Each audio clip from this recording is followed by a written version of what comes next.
a second. Let's just wait for a couple more minutes until we get some more people in the chat before we start the stream. Hang on tight.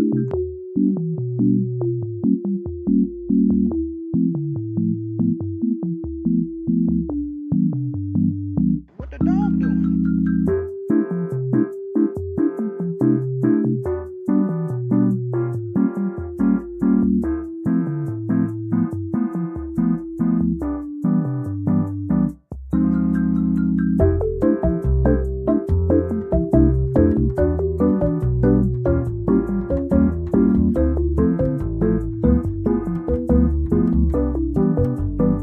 What the dog doing?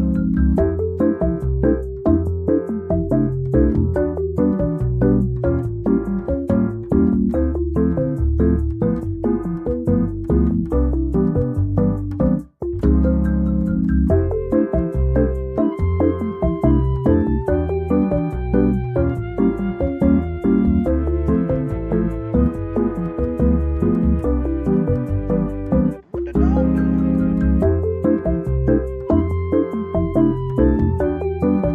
Alright, let me just turn down the music and then we're gonna go start. Let's go to Studio Talk so you guys can see my model again. Oops, we're a bit too high. Let me just come down. Okay. Hello everyone, welcome to the stream. Hope you guys are doing great tonight, or if it's day in your time, well, good day. Today we're gonna be working on some storyboards, as well as I'm going to be showing some audio snippets of the episode. So yeah, it should be fun and should be exciting. So before we get into it, I just want to ask, how are you guys doing tonight? What are you guys up to? Today was such a productive day for me. I went on a walk/jog. I also cleaned up the house a bit, and I also played a bit of Roblox with my friends. So, yeah. Hello Proto E, hello Gravedigger, hello Maker Starlight YT. Welcome to the stream. I think the background music is louder. Hold on, let me turn that down so that you guys can hear me. Are we dual streaming? No, we are not, sadly. I don't have my TikTok or any other social platforms open right now. I haven't yet started like tried. I haven't tried going on streaming on any other platforms other than YouTube, but I'll go ahead and configure that some other day. I too have Roblox. Yeah, earlier we were playing, I think Animal Hospital was the name of the game. So yeah, it was actually quite fun. We played for a couple of hours. I got really into it. So earlier when I was taking a break from, storyboarding, I was also playing it in between, but it's so hard to play with random people. So like, I just gave up and left the game. Hello, Kiori. Hello. Okay, so I think we're gonna go ahead and go back to our screen sharing. So just you guys can see what I've been working on. So as you can see here, I've already started storyboarding. I've storyboarded the first scene / the first dialogue scene, which is scene number 2. So as you can see here you go. Storyboarded like this part. Actually, since we have since we have a couple of friends here already, I think it's time I share some snippets with you guys. So let me just turn down the music as well as my microphone, and then let me wait, can you guys hear this? Yep, there we go. Okay, so let me just turn up my desktop audio so that you guys can hear the snippet. Okay, I'll go quiet for a minute, and then let's try following along the storyboard with our audio. Okay, here it goes. What the? Who was that? How did they know? Calm down, Sir Cersei. Everything will be alright. Sorry, Leo. As I was saying, who was that? Kaelin. What? That's their name, sir. The young bard from earlier, their name is Kaelin. Just last month, the knights brought them in for causing a disturbance outside the castle walls. That disturbance being a performance about lowering the price of beef jerky. That still doesn't explain why and how they know everything. The crown ordered everyone in the banquet to not speak of it, and even paid good hush money for the noble attendees. This makes no sense at all. I'm sorry, sir. I don't know how to answer that. If it can help ease your mind, I highly doubt that the words of an angsty teenager can persuade the people of Anastasia. Sooner or later, a week from now, they'll forget all about this whole hullabaloo. Hey, did you hear about the latest news? Do tell. What? Really? How could they do that? That's so cowardly of them. I'm not so sure about that.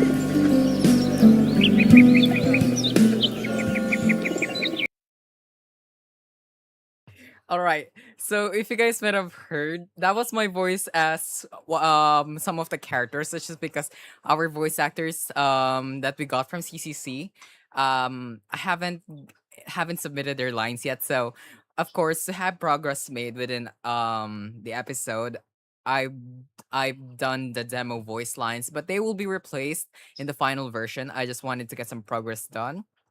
So yeah, that's is the scene that I was storyboarding earlier. So right now, we are going to be storyboarding the next scene. So let me read a couple of comments if you guys have any like, comments or thoughts about the snippet that we just had from earlier. Okay. Oh wait, I forgot. Let's bring back the audio or the background music just so that we can understand, or just so that we have some vibe audio to go along with the stream. Let's see here. Thank you, Glammy Bear Barbie forever. She said, or he said, I don't know. Sorry. Hey, love your avatar so much. Thank you so much for that. So let's see. Let's see. Better shelf the stream plan. My account name is basically the same thing as my account on YouTube. That's a cool thing to know. This is my new This is now my podcast to listen while cooking dinner. Don't ask why I'm cooking so late. We won't. I've also started cooking dinner or lunch a little bit too late. Okay. Is this scene 5? No, this is scene number 2. Am I going crazy or purple line coming from the left ear and not under my right? I'm also gonna check that when I wear headphones. But so yeah, when I created the audio or when I edited up the audio, it wasn't really, or I didn't really have anything to go off of. So yeah, or I wasn't wearing any form of earphones, so that's why I couldn't hear if it was just playing on one side of the ears instead of both. But I'll go fix that before the episode rolls around. Okay, so now we're gonna go move on to our second scene that we will storyboard. So if anyone is curious, this storyboard template that I'm using here came from Prefect, which I now just found out changed their name to Magnific. I don't know why. Hold on, let me restart the stream on my phone because I think it's glitching out a bit and I want to see your comments. Okay, we are back here. Okay, let me just go back here. Okay, so we just labeled it TDP episode 2, the aspect ratio, the date, and also the page, which I'm not filling up. Anywho, I am going to go and start with the second scene. Actually, it should be good practice that I first let if I turn down our music, and then let me just open up the reference audio that we have so that you guys can also hear what I'm about to storyboard. So basically, before we get started, I also want to explain why we are storyboarding. Why we are storyboarding a gacha series. I just find that it usually helps me a lot, especially with camera scenes or like putting the characters cinematically. So if you guys want to achieve a more cinematic feel when it comes to your gacha creations, I highly suggest storyboarding first. So let's go and listen to the first few lines in our second scene. Oops. Let me just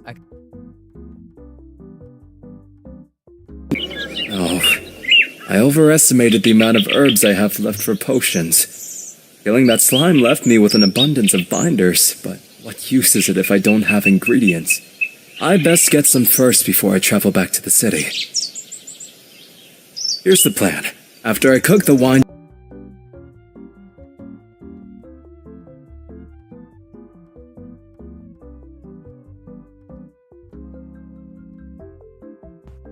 Oh my god, I just realized my microphone was off. Okay, so I'm actually gonna leave it there for now, just so that we have a little bit more audio to tease later. So let me just go take a listen again for the first few seconds. I overestimated the amount of herbs I have for potions. Feeling that slime left me with an abundance of binders. What use is it if I don't have ingredients? Okay. So, like any scene, I wanna go start with a scene with a bit of an ambient shot. So I'm gonna go start with a sun, and then we're probably just gonna go add some trees or some leaves. We're just gonna find like a pre-existing background that just looks about the same. And then I also wanna add a little bit of effort by showing some birds that we can just, or a flock of birds that'll just give the whole scene like a little bit more of movement. I'm also gonna label this shot like a medium shot, and the audio here is just basically going to be the ambience. Okay, let me listen to the first line again. I keep forgetting. It's so hard working on this without a script. I am going to get a script, like I'm gonna go get the script printed tomorrow.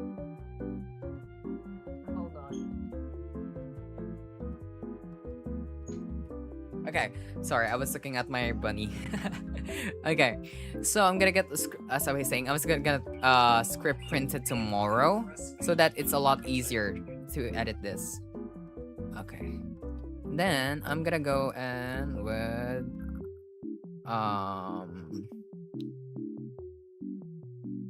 wait, what's the sound that he made? It was like grunt. Let's just put the grunt. I overestimated. Then I'm just gonna go put this symbol here. Just put this here. I overestimated the amount. Oh wait, not the amount. The amount of potions.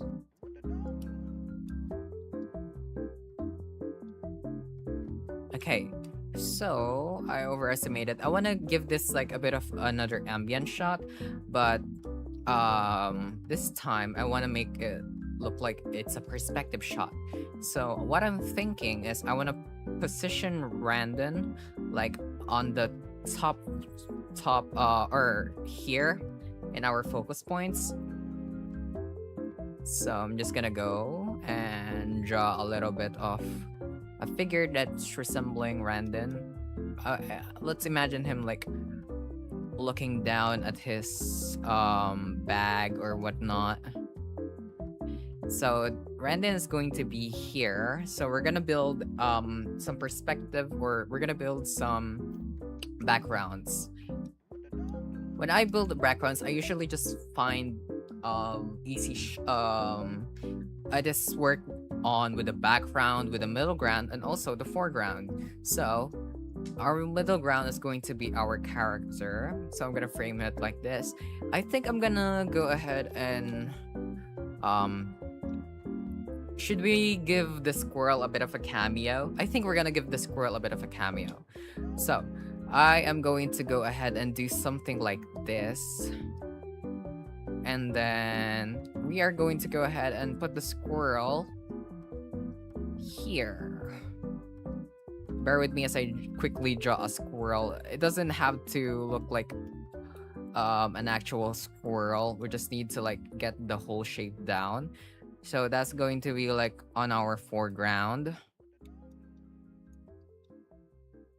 And then the background is obviously, we're still in the forest. So let's put some lush trees over here. And that's basically our second shot. Okay, so now that we have established So now that we have established where we are in the scene, I want to go follow up with something that emphasizes what Brandon is saying. So the best way to do that is by having a close-up shot. Close-up shot. Also gonna have a medium shot over here. Wait. Okay. And then what do you call this? Okay, the amount of potions I have left, I am going to go ahead and focus on a close-up shot of the bag. So the general rule for story making is that to show, not tell. And since we have gacha for that, we can spend a little bit more effort trying to capture more of the tell portion of the story, or the showing rather. So I'm gonna show them, or I'm gonna show the audience that Brandon only possesses a couple of potions left. So I think I'm gonna go in with like a little bit of a movement here, pretending that this is his thumb. Hold on. I don't know how to draw I don't know how to draw hands. So we're just gonna do this real quick. What the dog doing? Okay. Like that. And then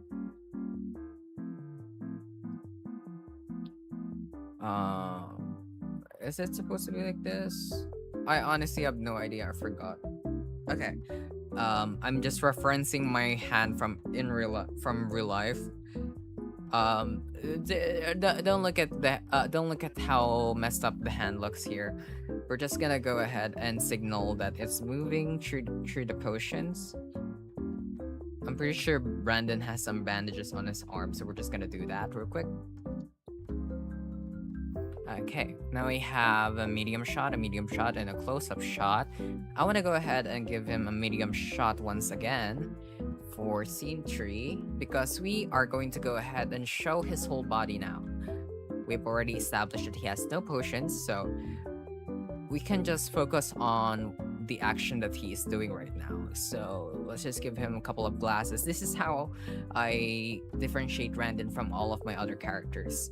When it's Cersei, I give him elf ears, and when it's Leo, I give him cat ears. When it's Brandon, I just usually just give him like his hairdo and his glasses, and then I just don't give other detail, just so that we can work on something else. Okay, so I'm going to keep that pose that we have in the beginning, wherein he's like checking his backpack. Of course, this will depend on the poses that we already have in Gacha Club. So I'm not really gonna focus way too much on whatever thing we have here. Hello, Lo-Fi Whiskers, welcome to the stream. We're doing something a little bit different because the past few days we have created some characters, but this time we're going to be storyboarding the episode. So it should be fun. I'm so glad that you're here. Okay. And then let me also put down the audio of this. Okay. Killing that slime.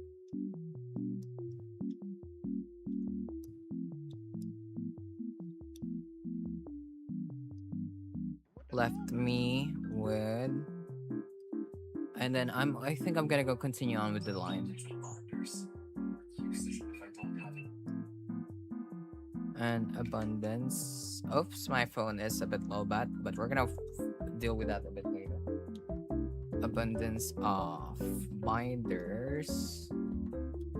And then I think I'm gonna go in with a close-up shot of like his reaction being like,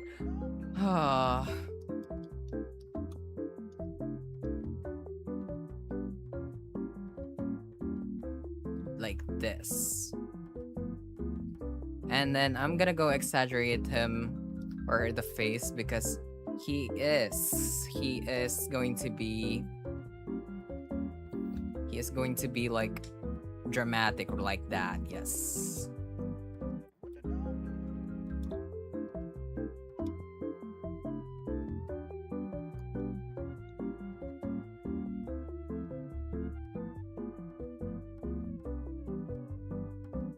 Wait, someone just sent me a message.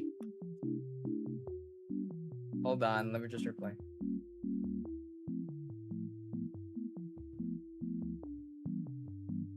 What the dog doing?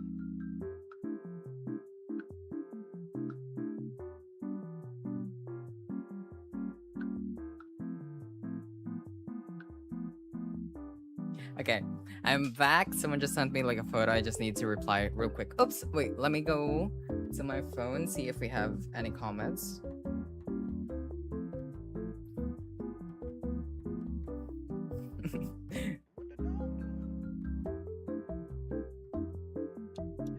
Okay, now I'm just gonna go continue on giving this a little bit of a detailing.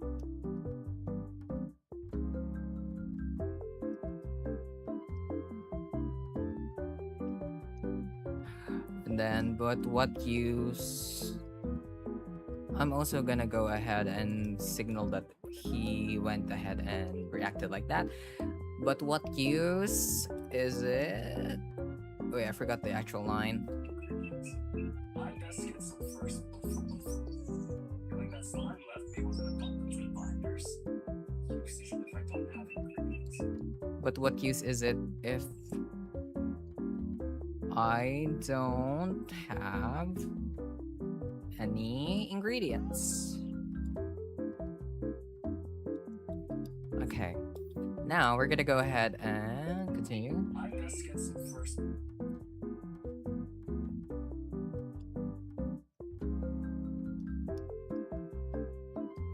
I'm wondering if I should give him a motion that he starts to walk, or let him say the words before he walks. Let me just imagine it real quick.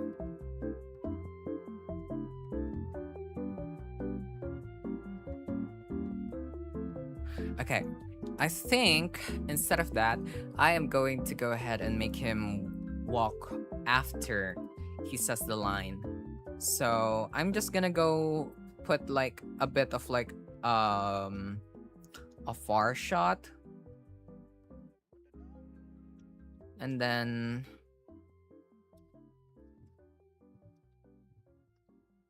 gonna go make him put his bag away.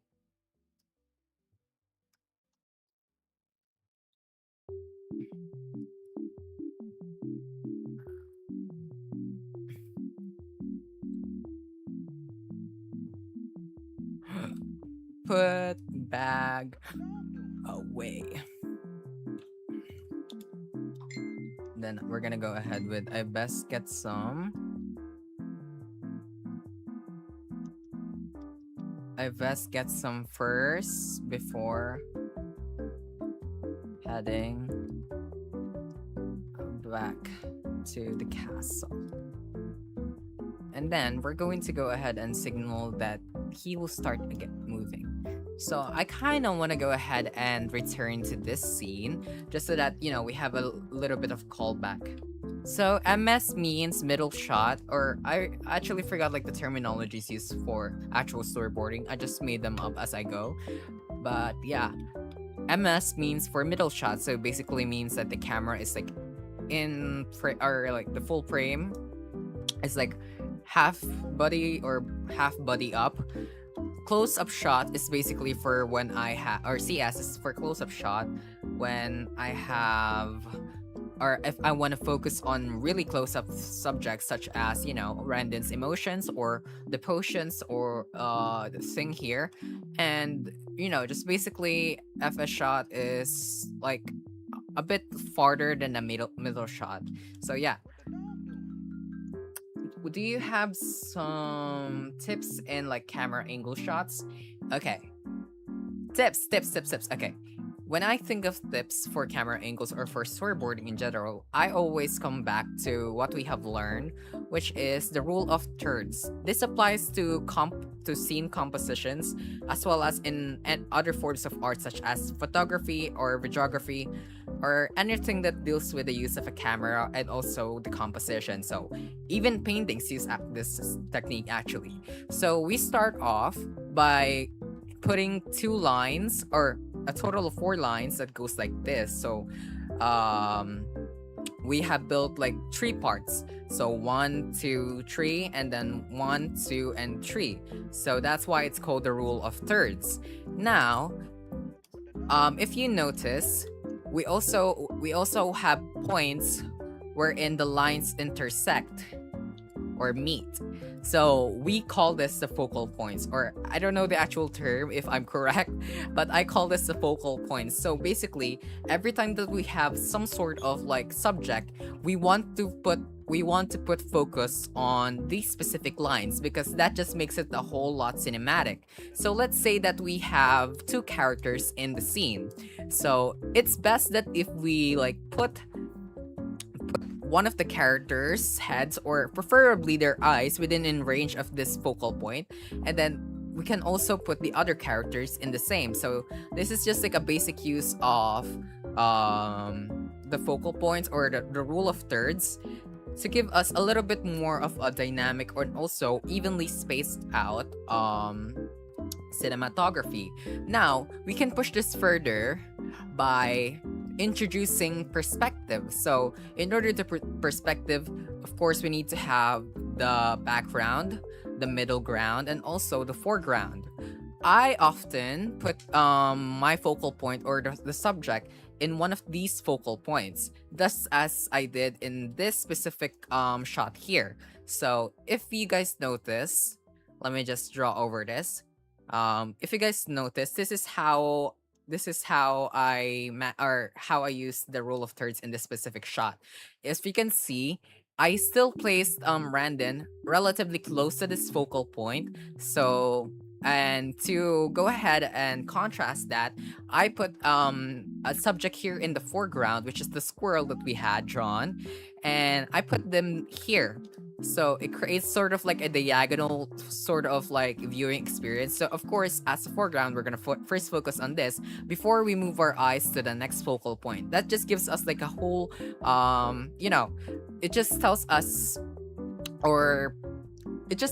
like how the eyes would move. And if you find that the eyes move somewhere along the planes of where we have the focal points, then that calls for a cinematic shot.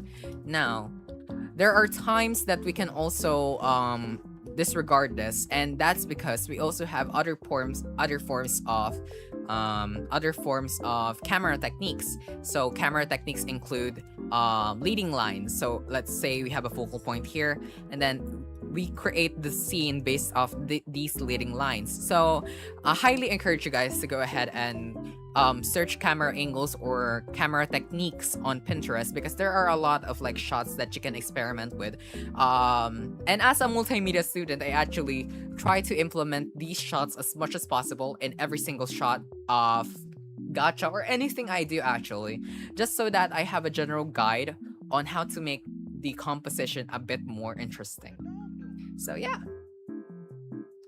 Yes, we are talking about compositions. Those are just like a few comments or a few techniques that I have when it comes to compositions. Okay, hold on. Let me go ahead and stop recording. I was recording that because I'm gonna turn that into a short. But yeah, keep asking questions. I actually really like sharing my wisdom with you guys. Okay. Now, we are going to go continue on because before we get carried away with all of the things that I said. Okay, now let's proceed with the next line. Oh, I want to first go ahead and draw like Randon walking. So I'm gonna go do this like a faraway shot.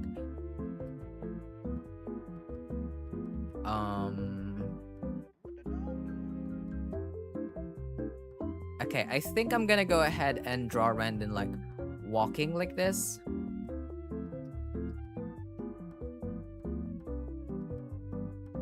So let me just like do something like that.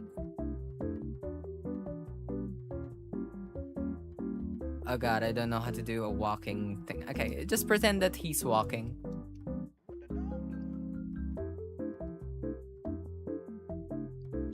Okay. I'm gonna go put a note here that Randon walks first, then camera follows.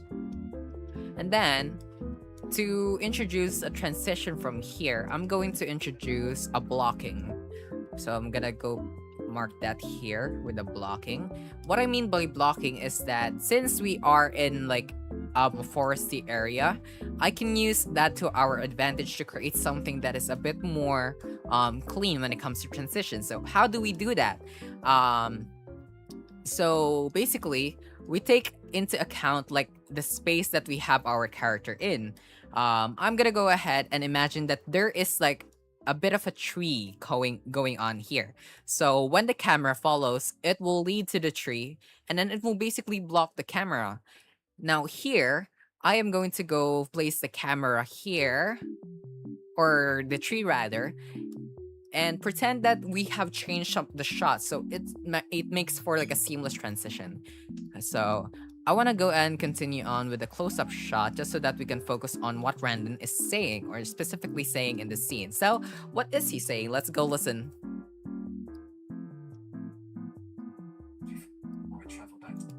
Oops. Hold on. There we go. Here's the plan. After I cook the wine down into a concentrate, I figured out what kind of ingredient was used in the potion. Jaded lilies. They were originally known for their medicinal properties, but once every full moon, during which the energy imputed to them is multiplied tenfold. Oh, wait, I just Sounds realized- good on paper, if you take into consideration the amount of energy in the potion. Jade them first before I travel back to the city. Here's the plan. After I cooked the wine down into a concentrate, I figured out what kind of ingredient was used in the potion. Jaded lilies. They were originally known for their medicinal properties, but once every full moon, they bloom, during which the energy imbued to them is multiplied tenfold. While this sounds good on paper, if you take into consideration the amount of energy a singular vessel can take, you'd see how dangerous it could actually be. Funny enough, I had previously started researching these lilies, as I had planned on using them for an alternate to blood mana imbuing. I, however, was not successful, so I had abandoned this research. Come to think of it, it's such a huge coincidence that the perpetrator also used jaded lilies to make the poison. Only highly skilled Potioneers know of the lily's true capabilities. As for me, I'm yet again a victim to one of the most ruthless adjudicators. Time. If they find my discarded research in the castle's library and trace back the poison to the lilies, it'd be enough to convince the entire land that I am indeed a villain, which I'm not. So, between the race on saving King Brigham and not letting more evidence add fuel to the fire, I need to somehow figure out how to make a cure from the lilies. But enough yapping. I first need to travel to the cave in which they reside. If I were to go around the kingdom, it would take me an entire week to travel. Oh my god, that's so long. Okay. That's why I'm storyboarding this so that we can make the whole yapping session a bit more interesting. So, before we spoil every single thing, let's start on again from the beginning. After I cook the wine down into a concentrate. Okay. So, I'm gonna go ahead and start with this. After I cook.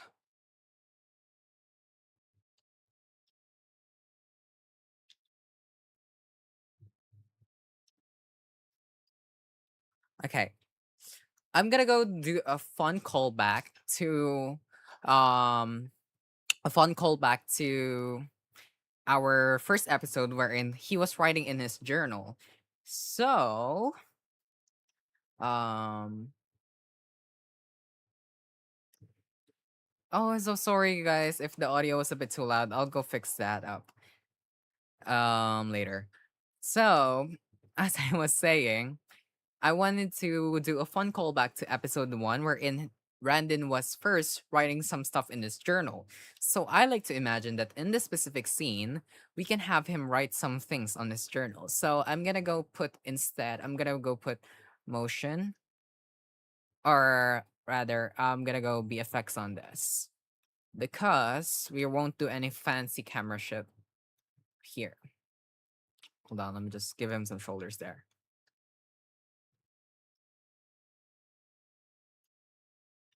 Okay. As I was saying, let's go in with the BFX. So after I cook down the wine, I am going to go ahead and like do some sort of like how do I put this? So the transition is going to go up. So we're gonna go start from down. So I think I'm just gonna go do like a black transition or black fade. Let me just put that here, black fade. And then we are going to go ahead and draw some like or I'm gonna go label this like paper texture. And then the next few lines, I just want, or the next few shots, I just want to go ahead and um uh what, you should make them kiss the next scene. What? I didn't think that's in the script. Okay, anyways, that made me laugh. Okay, after I cook down the wine, so I'm just gonna go make random like doodle for this specific scene. So I'm just gonna go and retell the story wherein he did cook up the wine, and then I'm just gonna like draw him like this because this is how Randon would draw himself.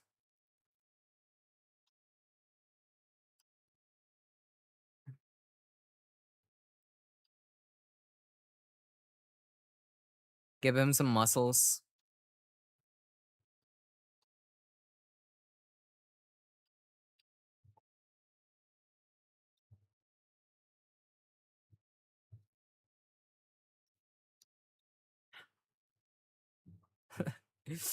And then I'm gonna label this as a doodle.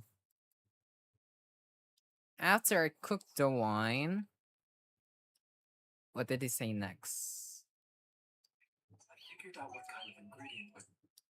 I figured out.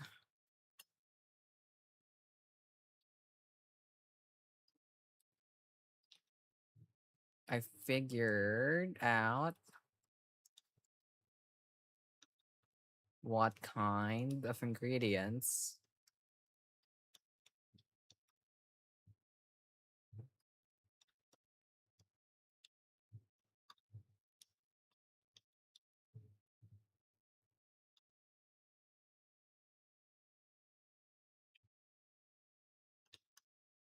were used in the potion.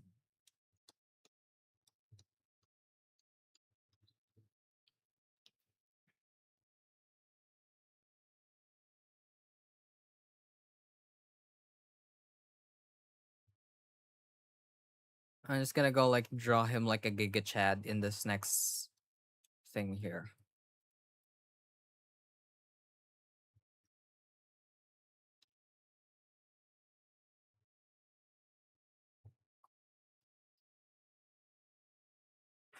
Oh my god, and then I'm gonna give him like some fantastic eyelashes. No, that's so cuntified. I was gonna draw him like a Twilight character, like small eyes, bushy eyebrows.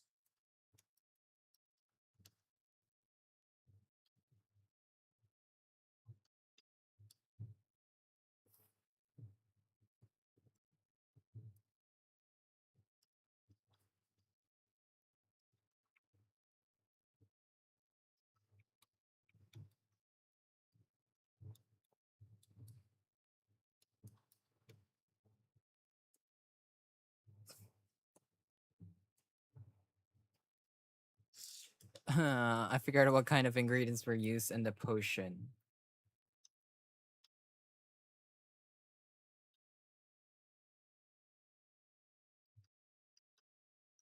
Jaded lilies.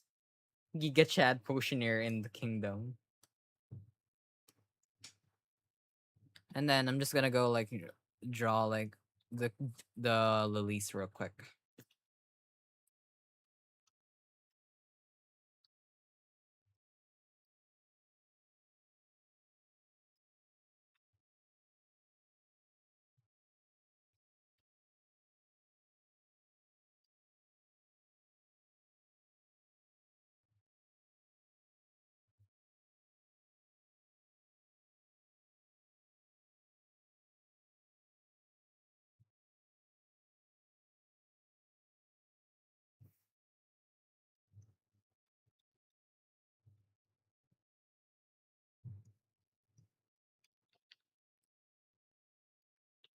Jaded lilies. Then I'm gonna go ahead and put something here, but I'm not gonna reveal what I'm gonna put here because that's gonna be part of the lore. So jaded lilies. Jaded lilies. Jaded lilies. They were originally known for their They were originally known for their medicinal properties. Okay, I'm just gonna go zoom in the notes.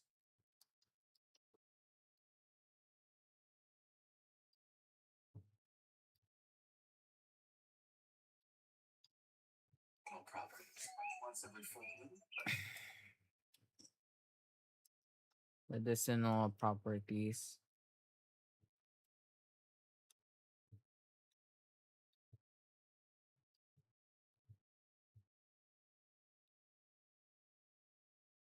Okay, wait, I'm actually gonna put this as closed. Okay, wait, now. Let's not be lazy. I'm gonna go copy this shot because I'm gonna go ahead and use this shot for the first shot in the next sequence. But instead of this,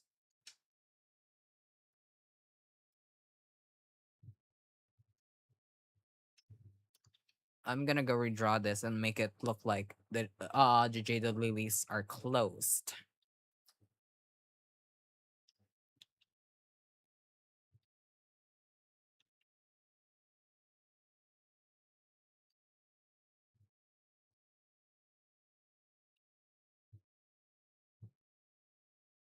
Like so. But once every full moon, then we're gonna go back to here. I'm gonna go put zoom out. They bloom.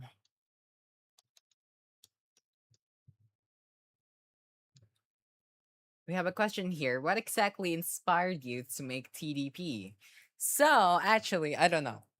Um, the idea for the series just basically came from like a 3 a.m. like, sort of like it was like sort of a calling because I just figured out okay, basically picture this. It was like around 3 to 4 a.m. I was still awake by that time, and then I was basically like, I kind of want to make some OCs. And then I first started with Randon, and then I created Cersei. And I was like, oh my god, let me give them a lore. And then I was like, okay, this guy is the protagonist, but he's like, this guy is a protagonist, but then he's like from the run because he was like a convict. And then this guy, the perfect, the golden knight, the golden child, whatever you call it, is someone who has to go after him, but there are friends and stuff like that. And, basically, that's where the story kind of started. Now, after I released the trailer, some people actually pointed out that it was a lot like Nimona.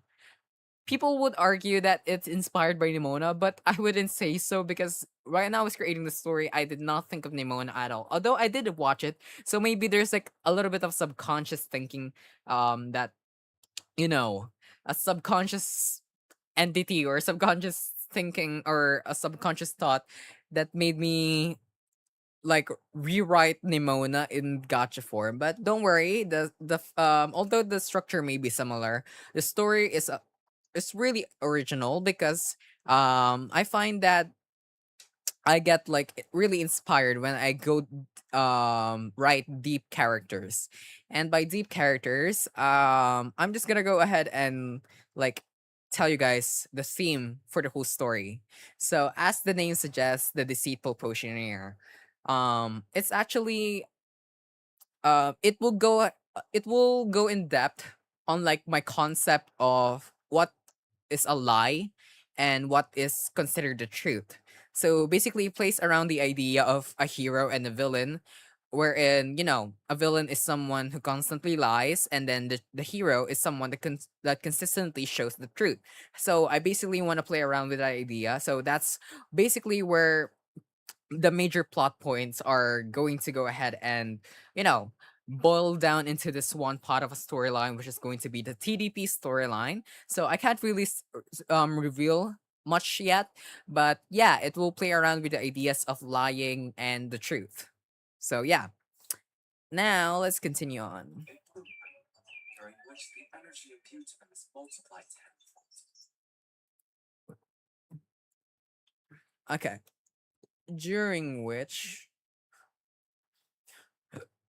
I'm gonna go ahead and draw like a moon or something, and then some light, and then during which the energy, and then we're just gonna go continue this.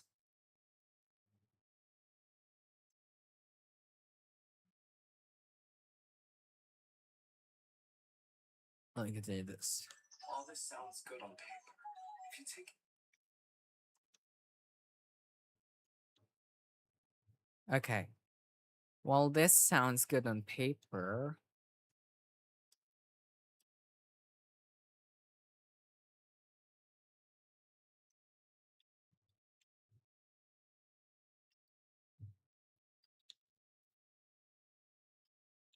okay, I'm gonna go ahead and put this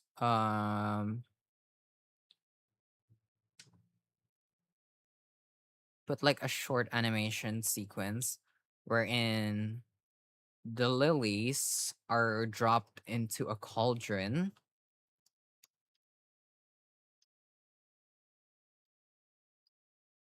like the blooming lilies.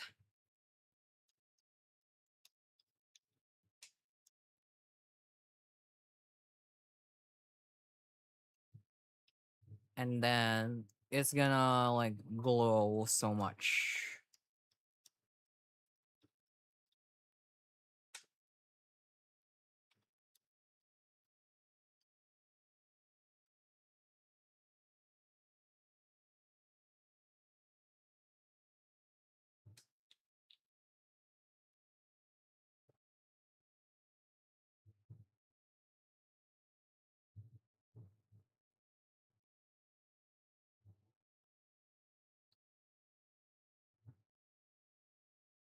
And then I'm just gonna like draw like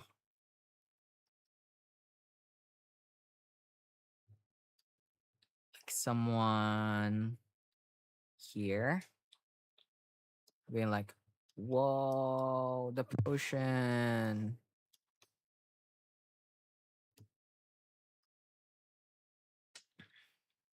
And then it's gonna go ahead and drink it.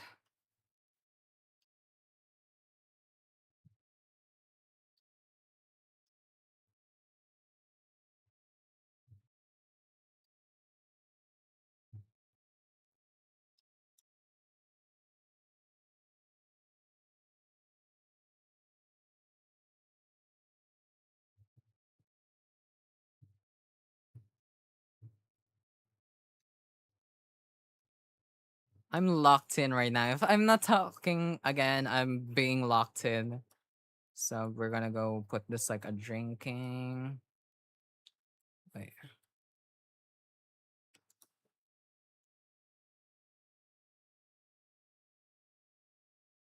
Oh, my laptop's lagging a bit. Give me a second, you guys. Into consideration the amount of energy a singular vessel can take. See how dangerous it could actually be to its multiplied tenfold.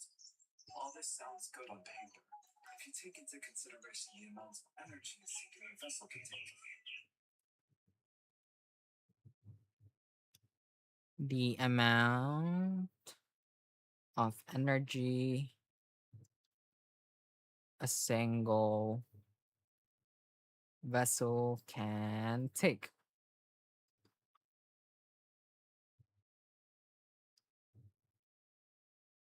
And it's gonna realize like, oh shit, I shouldn't have done that.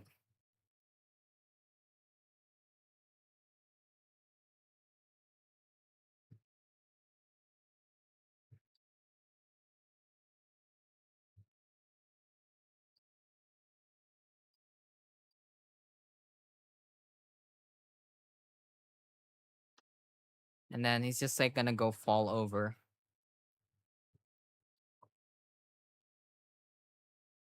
Wait, let me just write the audio here. If you guys have any more questions about how I do this kind of stuff, just let me know. It's so interesting it's so interesting answering all of your guys' questions. Okay. You'll see how dangerous.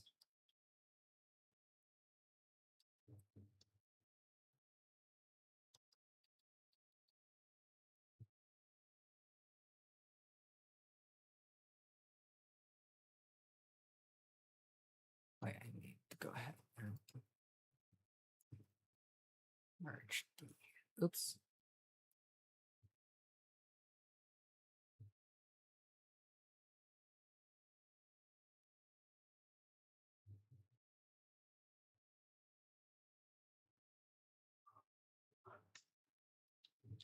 And then from here, I'm gonna go ahead and camera pan, and then we're gonna go ahead and just showcase like a gravestone, or tombstone, a gravestone, grave what? Hello, Pug 8D. Welcome to the stream, as well as Lost in the Sauce. Wait, did you just join? I see that Purple also joined earlier. I just didn't see. I think it's original and people just like connecting stories to things that they previously watched. It's not possible to ever be truly original because people will always be reminded of something. I agree.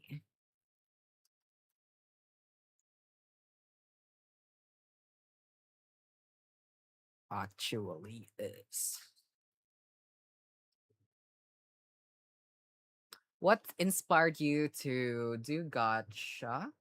And what is one thing you wish you knew before you started? Okay. Probably um my best memory with gacha actually. The thing that made me get into gacha in the first place, ironically is enough, are hybrid stories.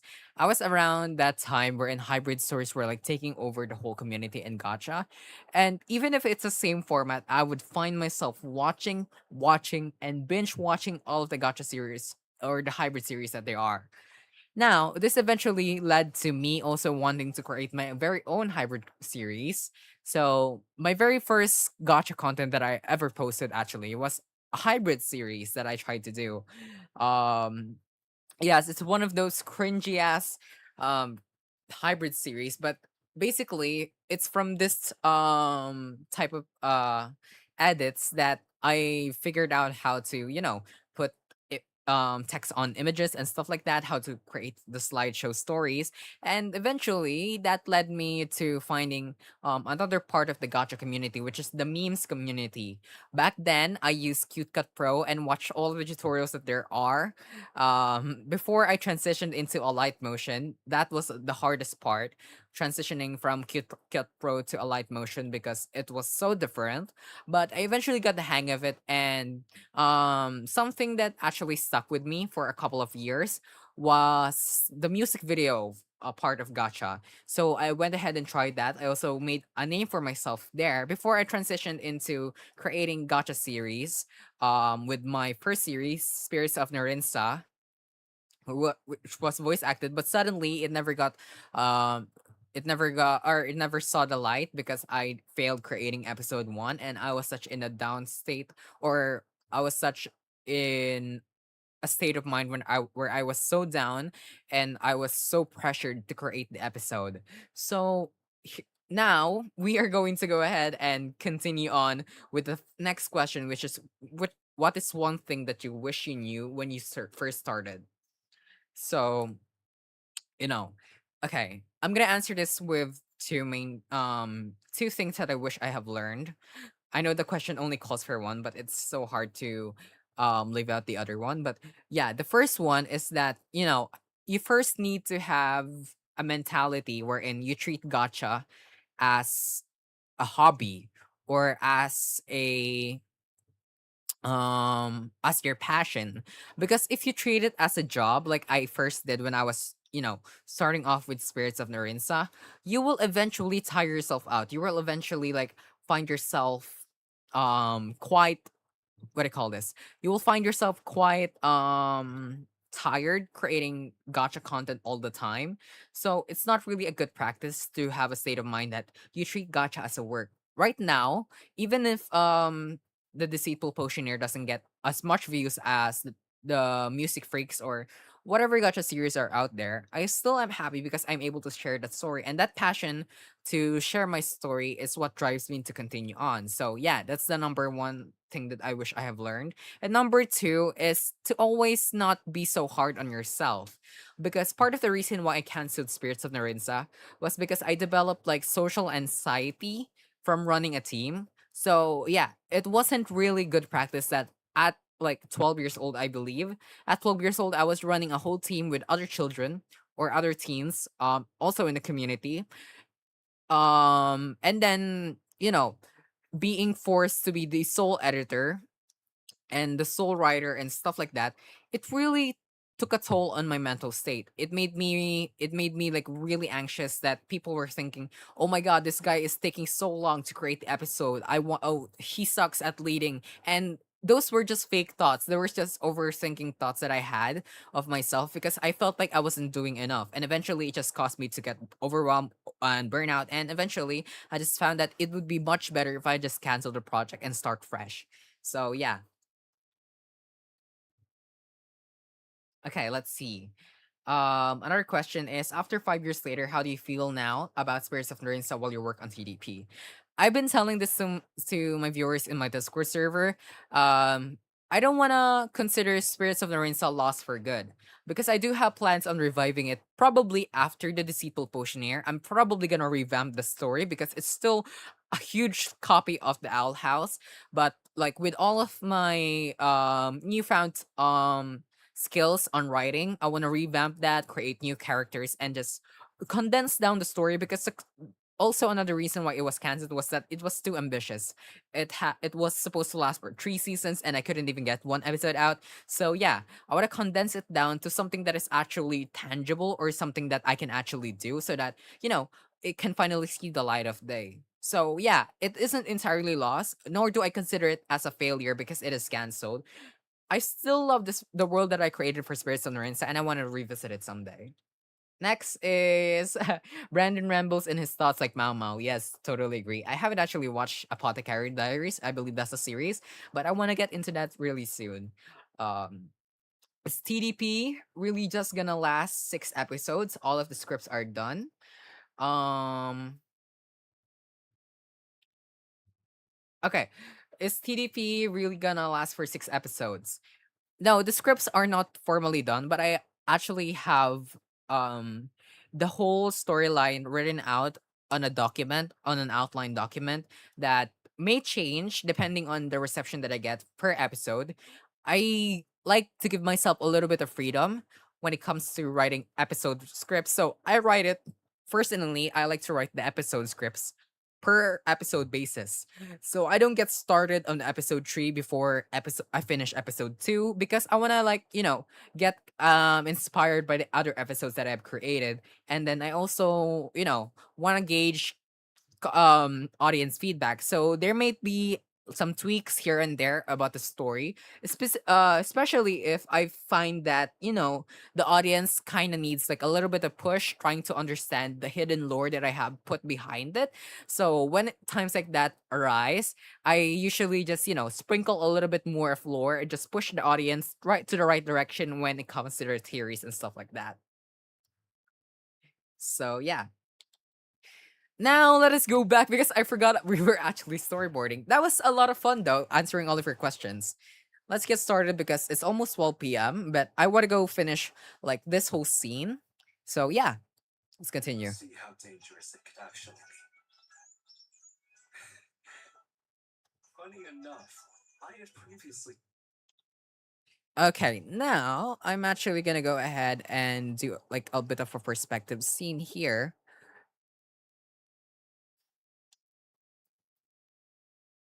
And then I want to go ahead and create some little mushroom creatures.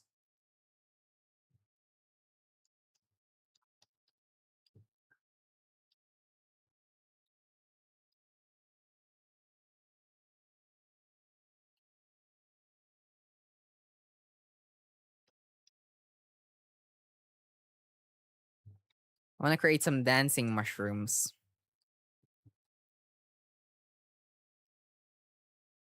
They're so cute.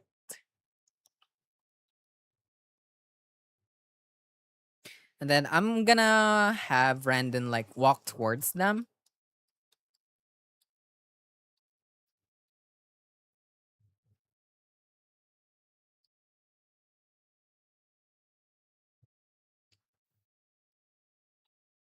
And then the next scene, you guys are gonna hate me for this, but Brandon will go ahead and hit them with his bag.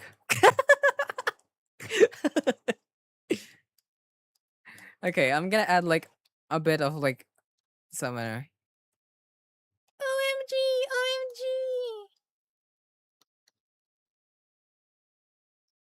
Okay, so I'm gonna have Brandon hit him with his bag.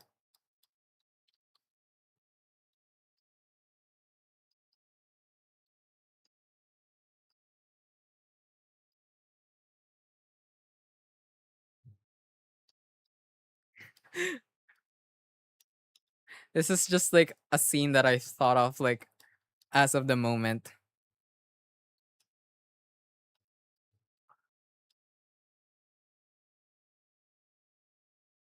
I'm gonna put like I'm gonna put like a bit of a scary face on Randon. Just for the gag.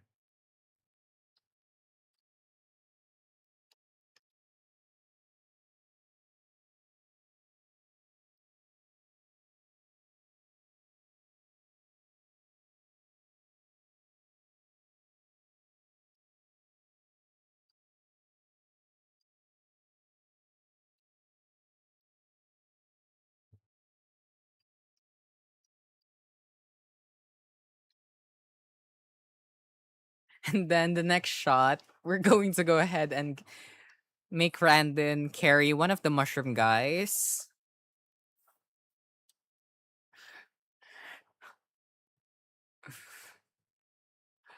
I'm gonna put like the little one lying on the floor, dead. And then Randon is gonna carry one of like the big ones, who is also dead.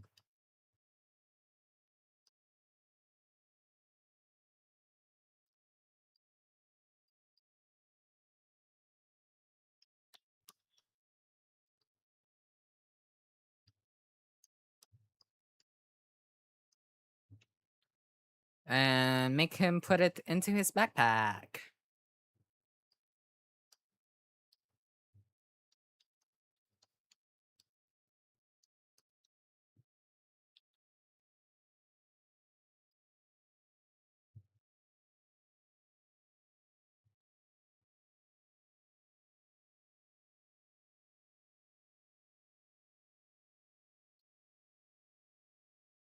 or his satchel rather. And satchel. Okay. And then let me just go put the audio here.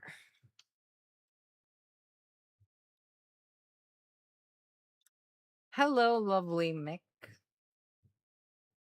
Oh, lovely Mick. Diba, akala ko kung sino.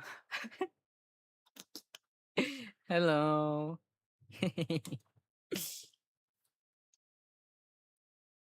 Okay, hold on. For episode 1, was it made in screenshots? It was so smooth, I cannot tell. Actually, it was a mixture of like some parts were created on After Effects, like I tweened it a bit, specifically when I really can't do the motion or the movement without creating it like, from scratch. So some scenes include shots wherein I had to separate the hands and stuff like that, but from apart from that, everything was created with screenshots and also with help from After Effects compositing. So yeah.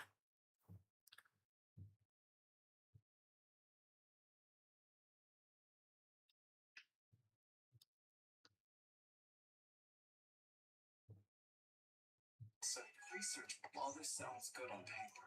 If you take Okay. into consideration the amount of energy a singular vessel can take, see how dangerous it could actually be. Funny enough, I had previously started researching these lines, as I had planned on using them for an alternate to the Okay. I had previously started studying these lilies. And then I'm gonna go insert like um looking at mushrooms.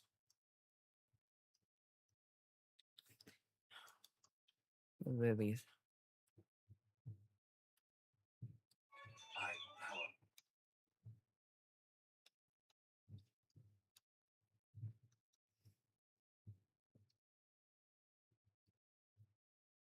I, however,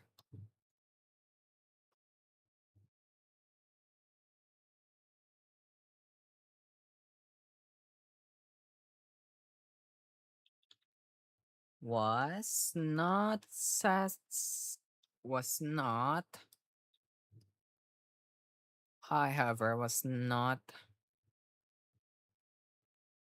however was not successful.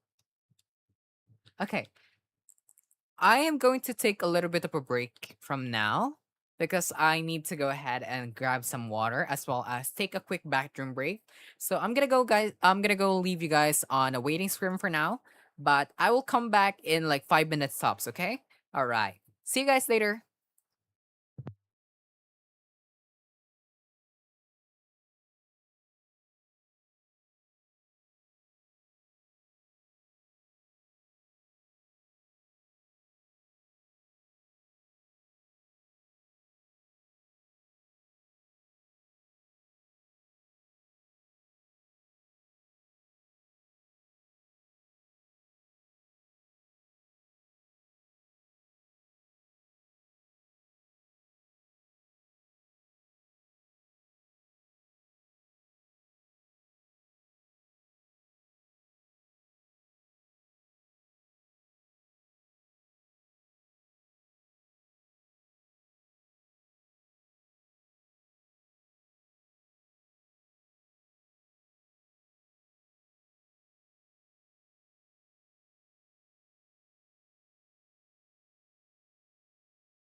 Alright, sorry guys, that took way too long. Hold on, let me just go back.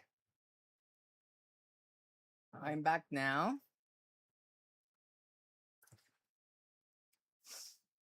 Okay. So, let's continue on with this. Wait, where am I in the stream? Why is it? Okay, there we go. The stream is okay now. Okay, now let me just put on back my drawing gloves and then we can get started. So, where were we? Thank you, Lo-Fi Whisker. Alright, let me just put on my drawing gloves and then we can get started again. Have I turned on the music? Okay, I haven't. Let me just do that real quick. Okay, so now we are gonna go ahead. I got a whole sour punch straw in that break. Alright.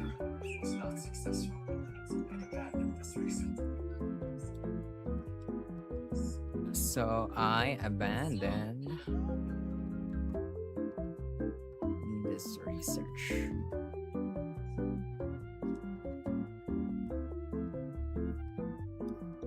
Okay.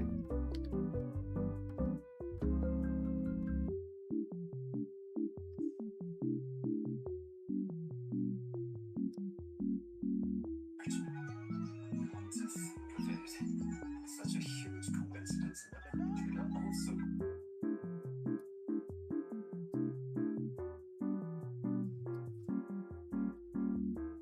The next scene is going to be a hard cut. Or no. It's going to be movement. And then I'm gonna go ahead and do like a bit of hard cuts in between of this scene, but I'm gonna keep the scene entirely like this. Just to speed it up. We're going to have 3 piles over here.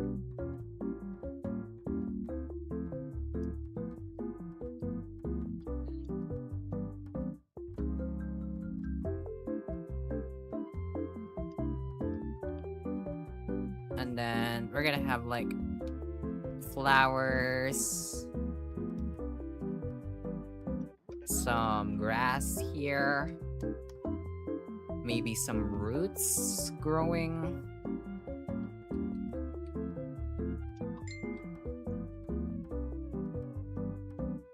And then we are going to go ahead and position Randon like in 3 different places, collecting the herbs.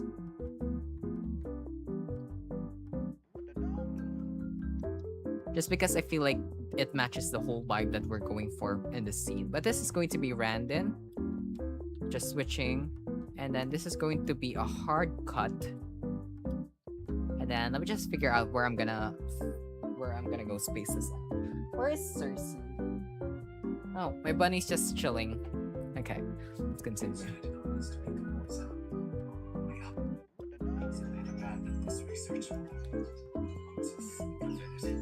Such a huge coincidence that they are also used to they highly skilled Potioneers all over this true capabilities. As for me, I'm yet again a victim. Only high skilled Potioneer.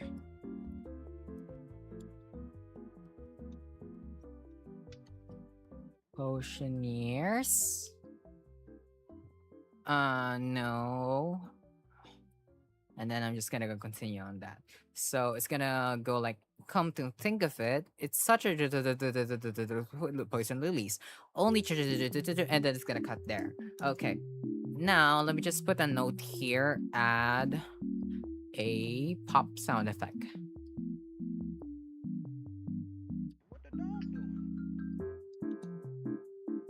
Let me see the timestamp that we are working with. So right now, I have finished a minute of the entire audio with all of this thing that we have storyboarded, but we still have 3 minutes left. Now, I'm unsure if I'm going to be able to finish this in one stream or in one setting, but as much as possible, I'm gonna go try and do that. But yeah, if I get tired, I will go ahead and sleep so that I have plenty of energy to continue on with my day tomorrow, and then we're just gonna go continue on storyboarding the next stream. But preferably, I preferably I finish the storyboard right now, and then we are going to go ahead and start editing tomorrow so that you guys can get a glimpse of how I animate all of my gacha series or all of my gacha edits. So that should be really fun and interesting. So now we're gonna go to the next scene.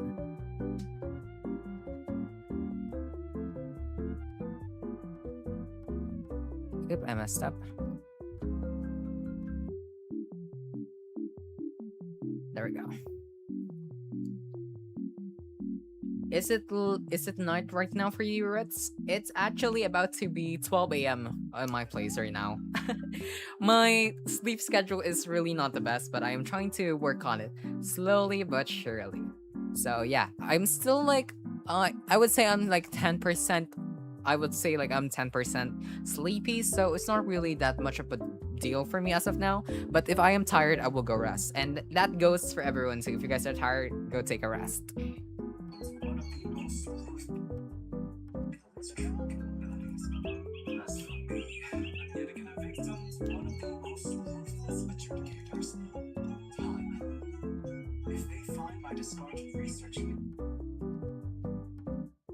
Okay.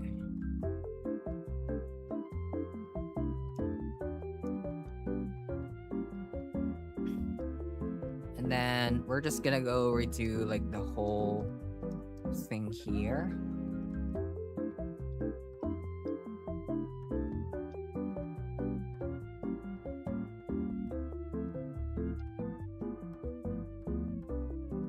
With Randon.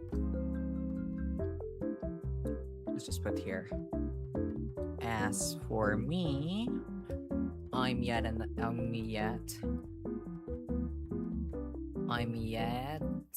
another victim to the most ruthless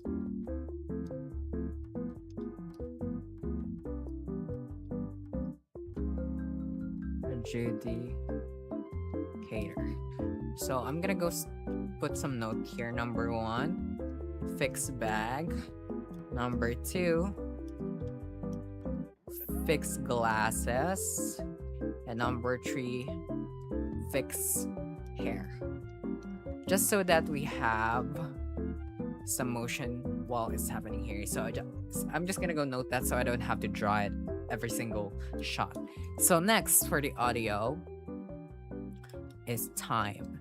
Now I want to go ahead and do something like a reflection kind of shot. Well, not a reflection entirely. We're gonna go ahead, or sort of like a quiet solitude type of scene here.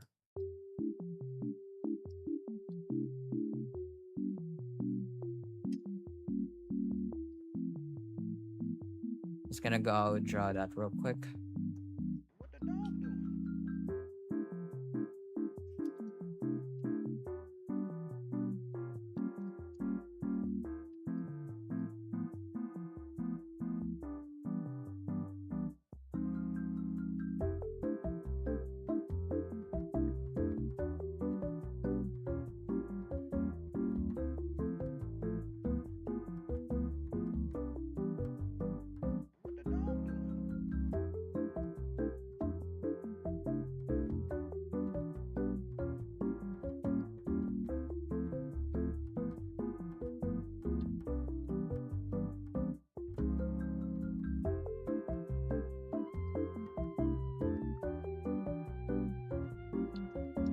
And then I'm gonna go ahead and like do a little bit of this just so that we can show that it's like noon already. Like a little bit of sun movement.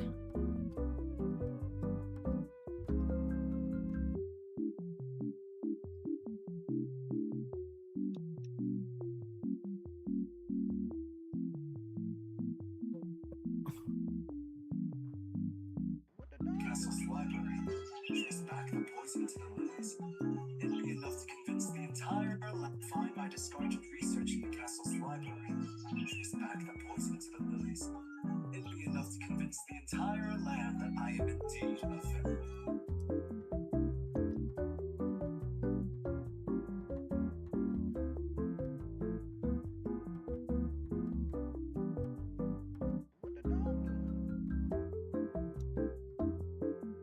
And then I think I'm just gonna go do a fun callback to episode 1. And then I'm gonna go have a scene wherein he's writing down on his journal.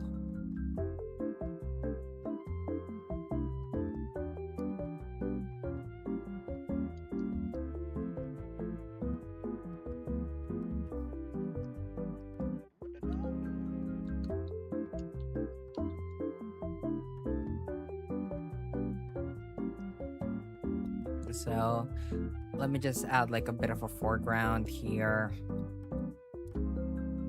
Oh my god, I'm gonna go. Okay, it's gonna be fun. I'm gonna go put here like a bit of a sunflower.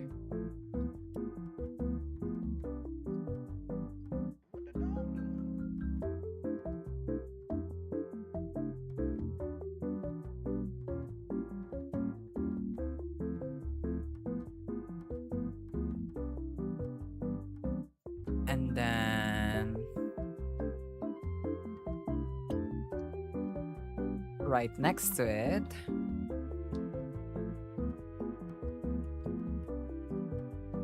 I'm also going to have another sunflower, but this sunflower has spiky petals.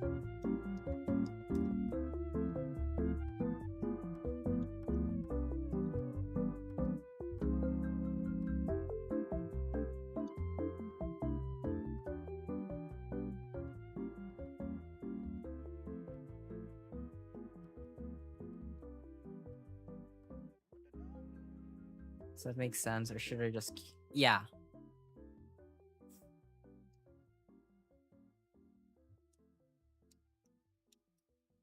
Now let's just build up the scenery.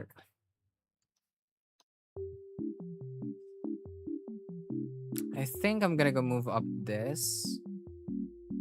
Make it a little bit bigger, just so that we have, you know, perspective. What the dog doing?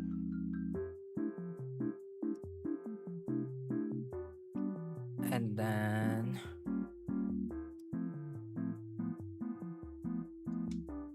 I'm just gonna draw like a bee. Just so that, you know, we have... What the dog doing?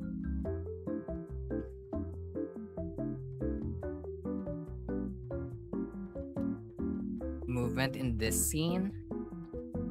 If they find my things, it would... Wait. What's that?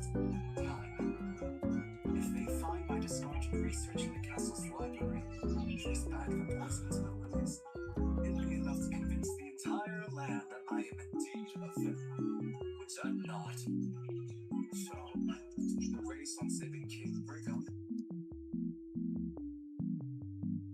What the dog doing? It be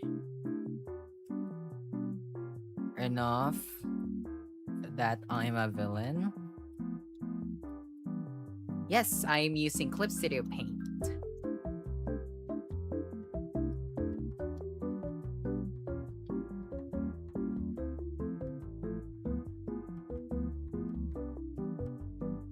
What the dog doing?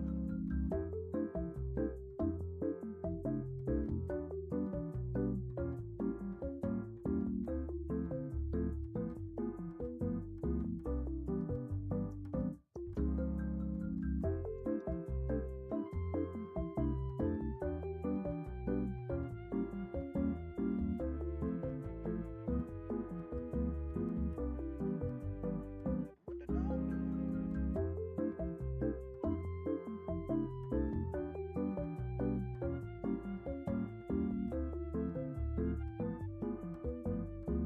Which I'm not.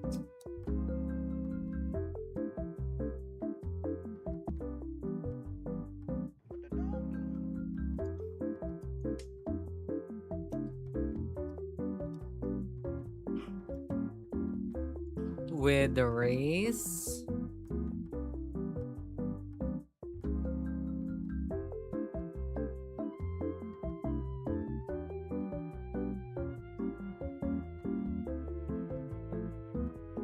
Should I just... Okay. I'm gonna redo the scene, but instead... I'm gonna go ahead and show...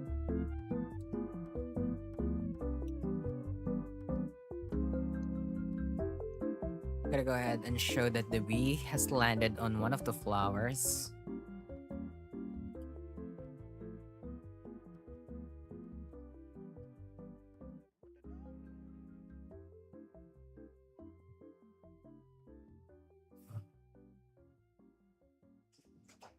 Before going away.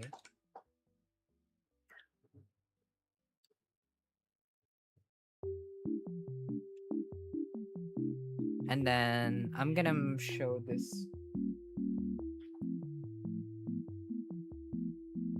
I'm gonna show this flower like wilting a bit. Let me just put a note here.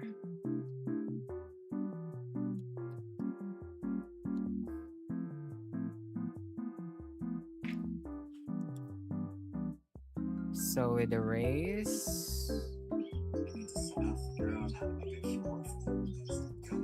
Not letting more evidence add fuel to the fire. I need to somehow figure out how to make a cure for this. Not enough yapping. I first need to travel to the cave in which they reside. evidence.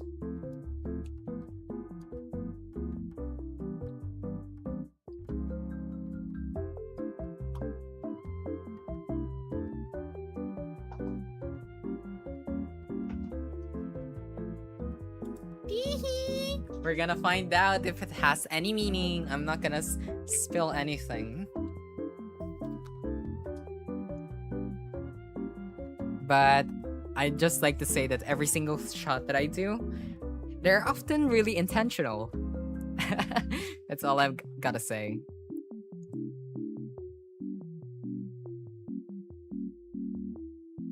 So I'm just gonna go do like a 3/4 shot here. What the dog doing?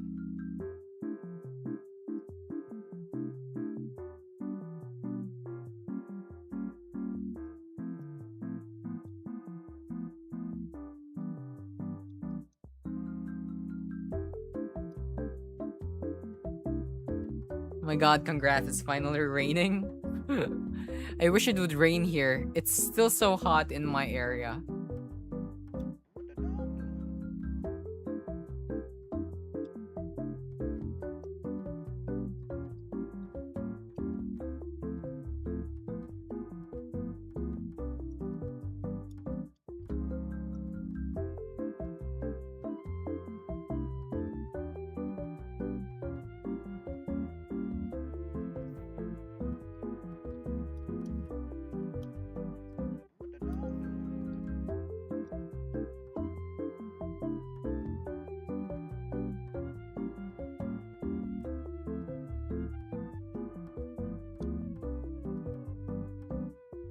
Hindi po sir, hindi po naulan.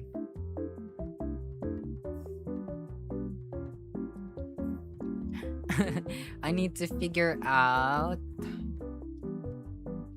to make a cure.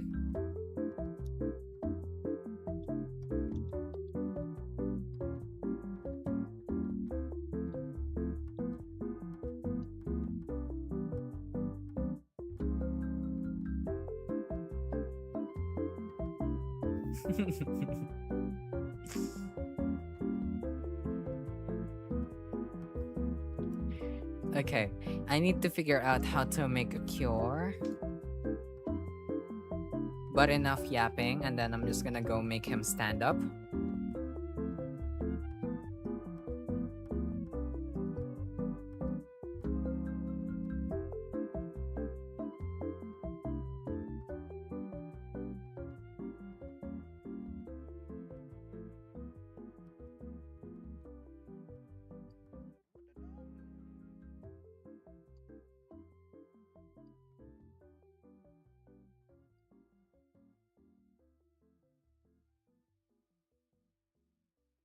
I were to go around the kingdom, it would take but enough yapping. I first need to travel to the kingdom.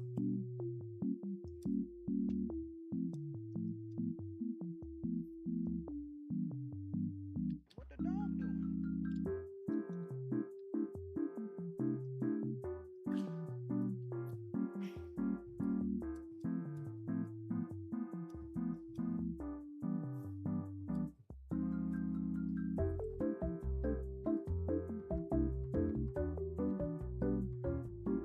I first. Oops. I first need to travel to the cave in which they reside.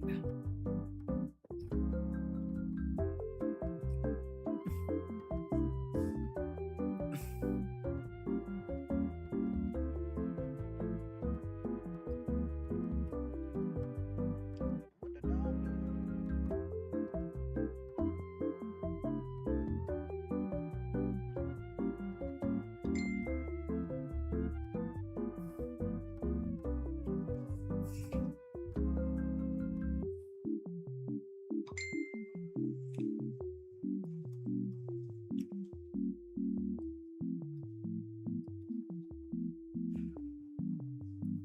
What the dog doing?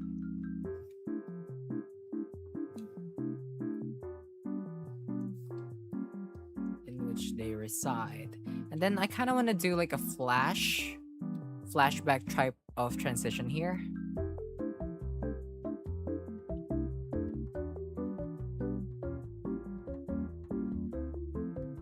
And then Which they reside. I found out when you came off but enough yapping. I first need to travel to the kingdom in which they reside.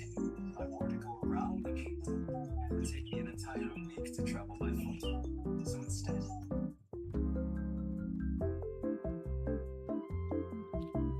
if I were to go around the kingdom,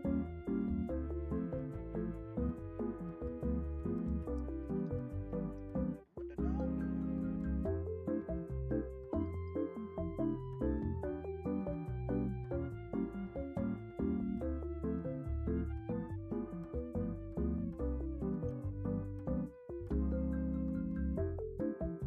if I were to go around the kingdom,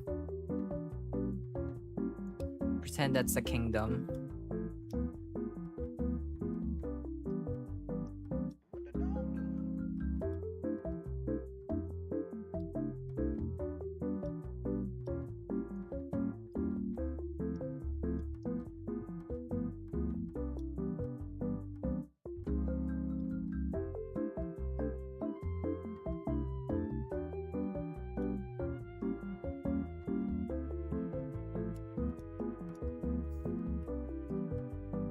What the dog doing?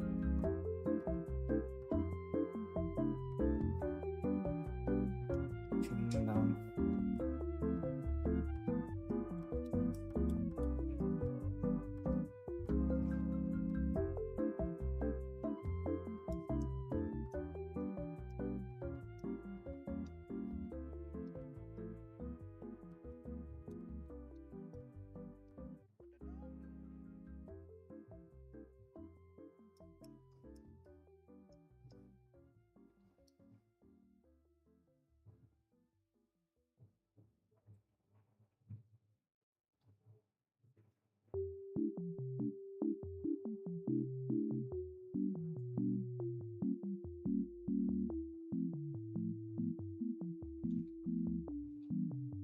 No, I wanna change this.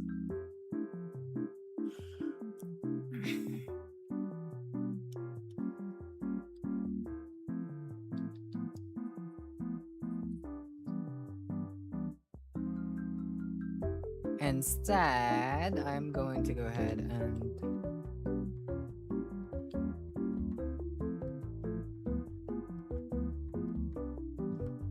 wait. What the dog doing? If I go around the kingdom,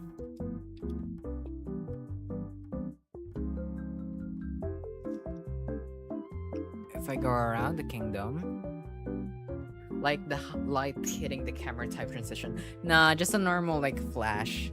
If I go around the kingdom, if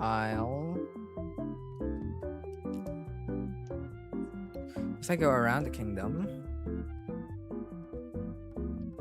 I'll need to pass through it. So I can reach it. If I were to go around the kingdom, it would take me an entire week to travel by foot. it,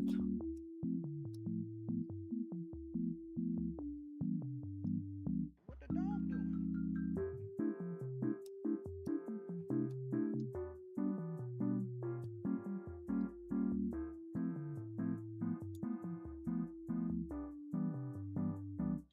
if I were to go around the kingdom, it would take me an entire week to travel by foot.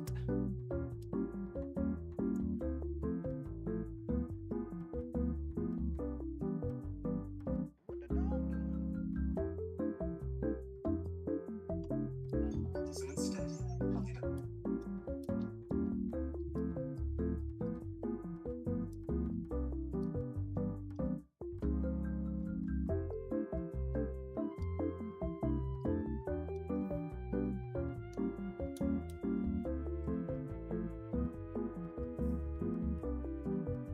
pass through it. So I can reach the cave within 3 days.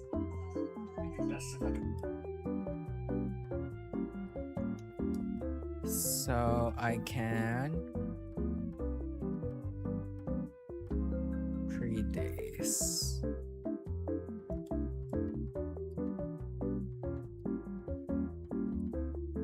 Hold on. I'm just writing the dialogue down. Supplies for my expedition. What the dog doing?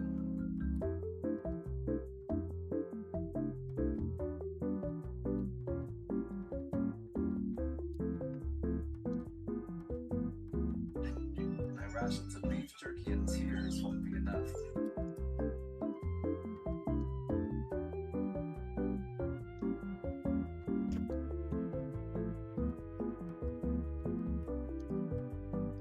What the dog doing?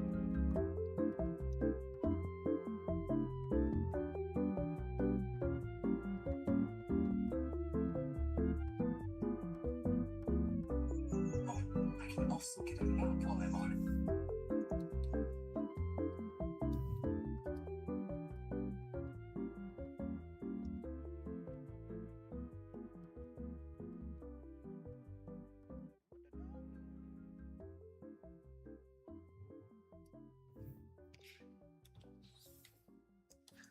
Wait, hold on. I'm so locked in right now. These flowers are.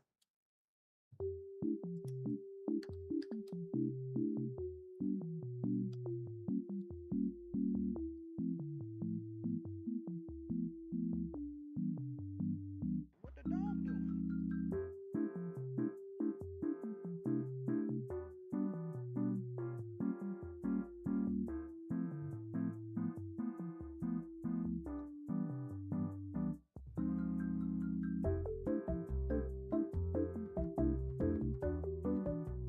Hold on. Aha, these flowers are perfect.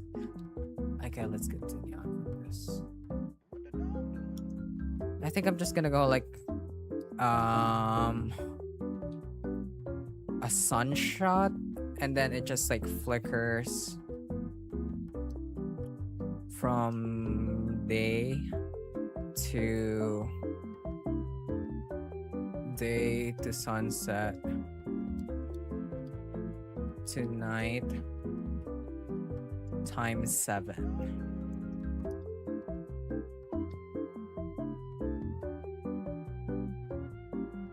So instead I have to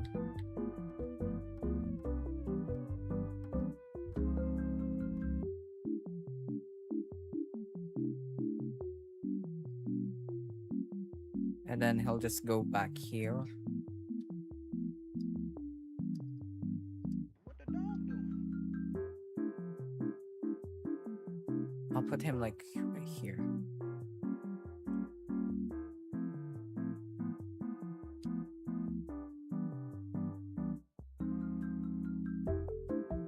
Wait, never mind.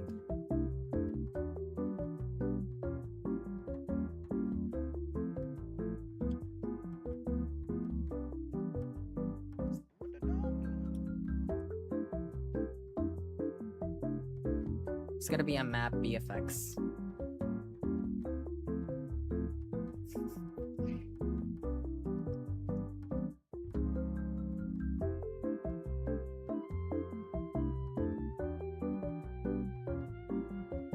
Are you single? No. No, I'm not. So I can reach within 3 days.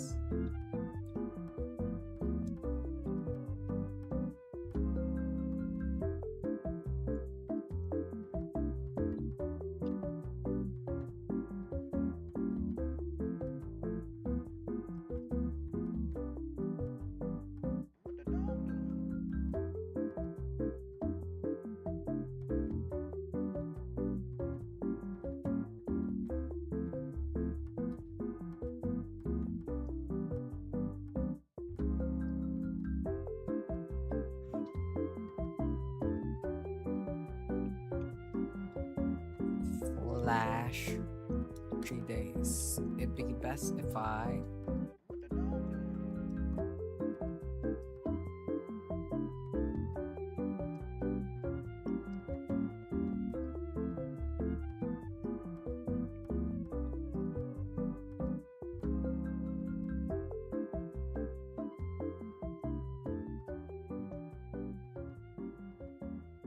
medium shot. Oh, he's just walking.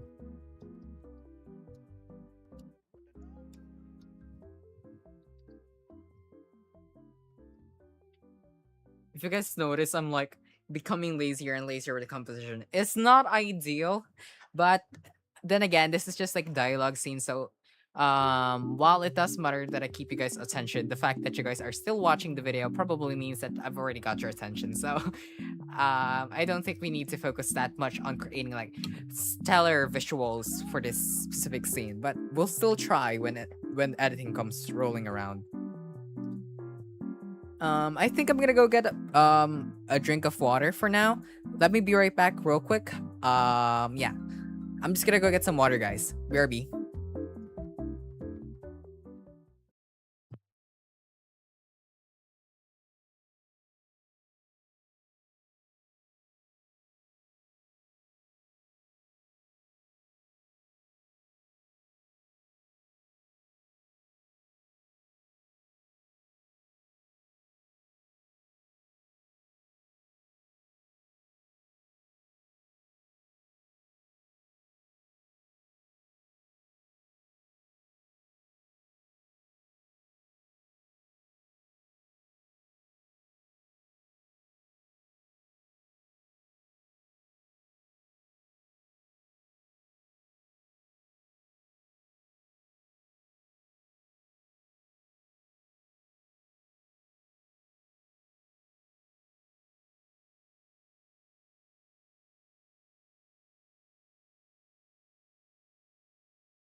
All right, we are back. I'm back with another glass of water. This time I have it on my table so I don't have to go back to my kitchen just to grab some water. Okay, now expedition. My ration of beef jerky and tears.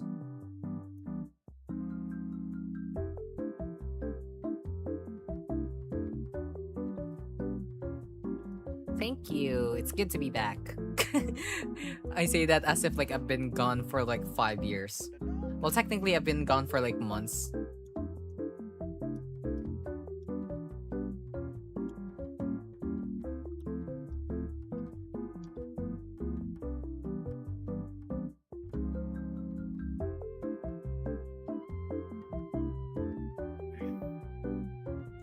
Just gonna make him tear back. Thank you so much, Lo-Fi Whisker. Okay. My ration of beef jerky and tears won't be enough. And then I'm gonna make him stop right here.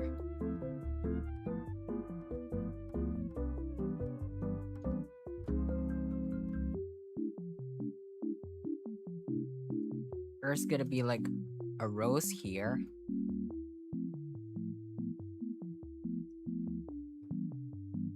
What the dog doing?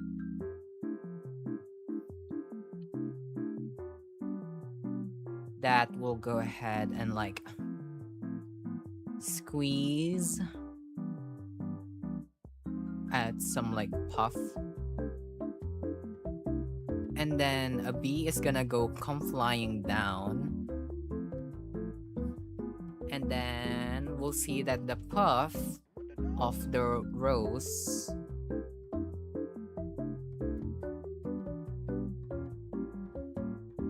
turns the bee into a beautiful butterfly.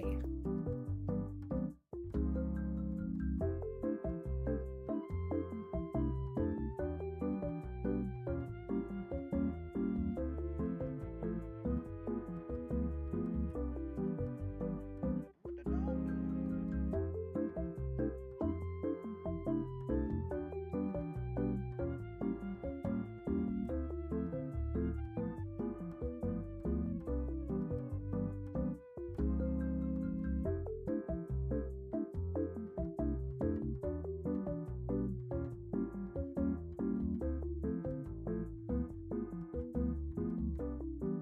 And then he's just gonna go grab it.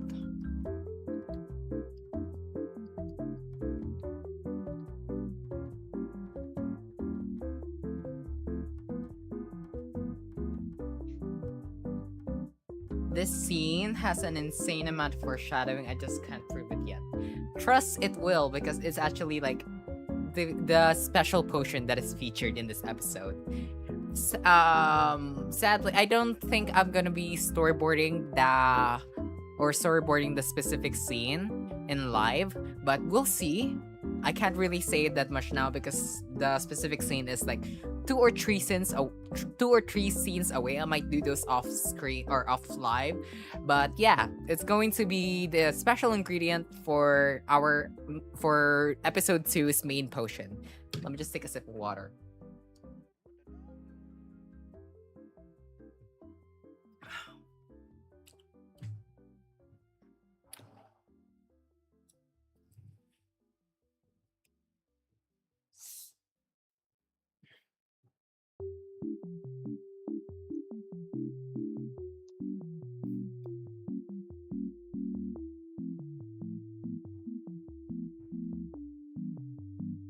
What the dog doing? Just draw a quick hand, grabbing the flower.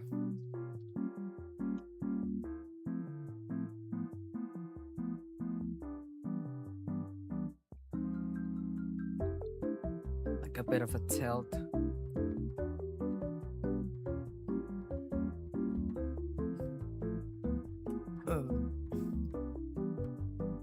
What the dog doing?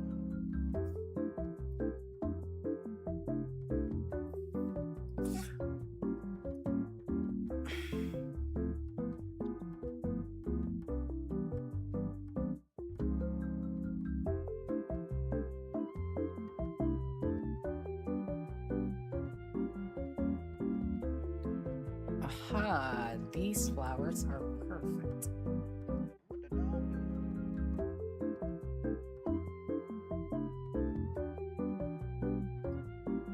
Perfect.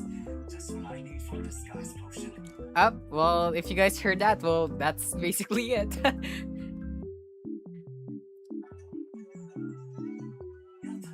Just what I need.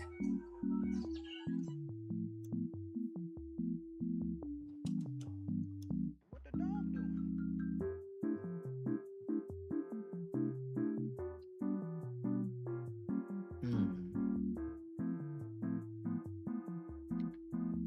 I think I'll remove that line. I'll fix that up. This reminds me.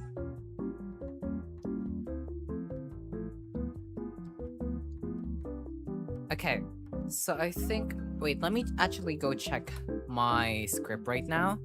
Because I'm quite sure that I finished another scene. So if I finish another scene, I'm gonna go end the stream right here because I think I've been streaming for like 2 hours already. Let's see.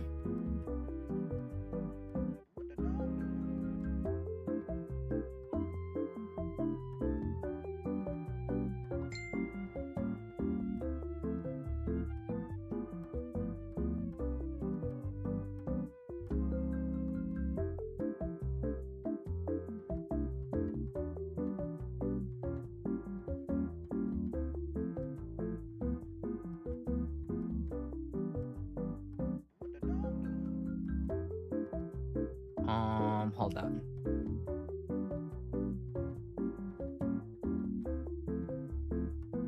Yep, I think okay. Let me go back to studio.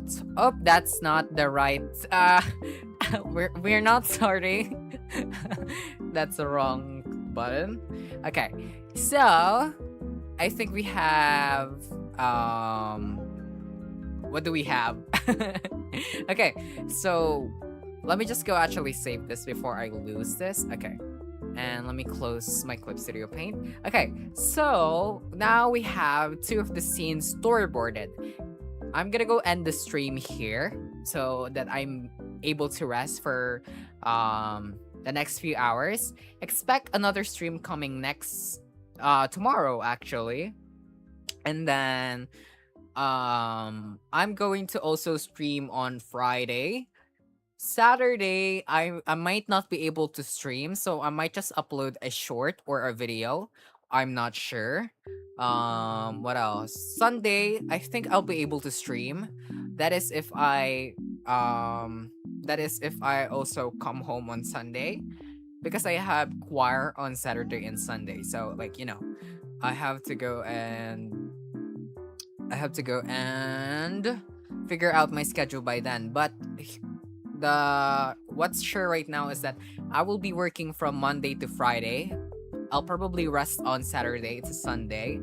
But yeah, that's going to be our schedule for live streams. If you guys are interested, I'm going to be continuing the storyboarding. I'm going to be continuing the storyboarding on some other day. Yes, I did say choir. Anywho, I hope you guys enjoyed the stream. I will be streaming again tomorrow, like I've said earlier. And yeah, I think that's all that I need to say. Anyways, I hope you guys enjoyed. I hope you guys are having a wonderful day, and I'll see you guys in the next stream. Bye!